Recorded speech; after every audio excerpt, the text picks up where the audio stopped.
નમસ્કાર મિત્રો, આજે 14 માર્ચ અને 14 માર્ચના અગત્યના કરંટ અફેરની ચર્ચા કરીશું. હમણાં 12 માર્ચે દાંડી કૂચને 96 વર્ષ પૂર્ણ થયા. પ્રશ્ન પહેલો, ગાંધીજીએ દાંડી કૂચ ક્યારે કરી હતી? 12 માર્ચ 1930માં. અંતર પૂછાઈ ગયું છે એકવાર. દાંડી કૂચનું અંતર હતું 385 કિલોમીટર અથવા 241 માઇલ. આમાંથી જે બીજા પ્રશ્નો પૂછાઈ ગયા છે એ જોઈ લઈએ. સુભાષચંદ્ર બોઝે આ ગાંધીજીની જે દાંડીકૂચની યાત્રાને શેના સાથે સરખાવી હતી? નેપોલિયનની પેરિસ માર્ચ અને મુસોલિની રોમ માર્ચ સાથે. મહાદેવભાઈ દેસાઈએ દાંડીકૂચને મહાભિનિષ્ક્રમણ સાથે સરખાવ્યું છે.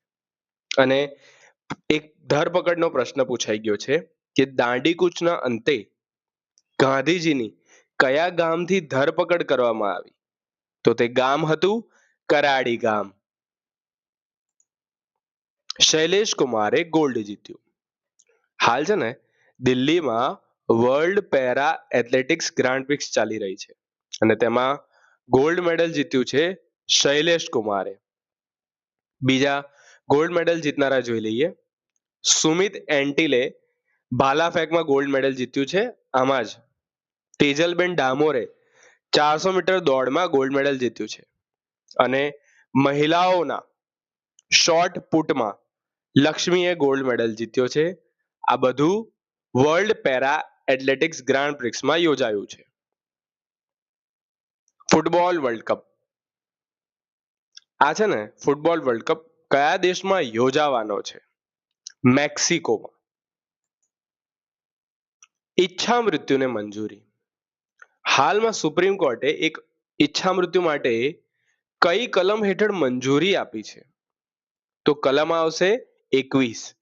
યાદ રાખજો, કોન્સ્ટિટ્યુશનનો એક પ્રશ્ન બની શકે છે અને હવે જે એક્ઝામ આવશે તેમાં આ પ્રશ્ન પૂછાવાના બહુ ચાન્સ છે.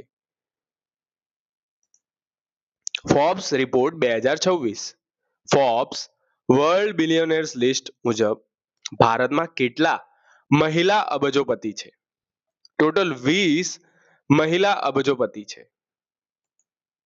ગિલ આઈસીસી એવોર્ડ 2025માં આંતરરાષ્ટ્રીય ક્રિકેટમાં સૌથી વધુ રન બનાવનાર ખેલાડી કોણ બન્યા છે?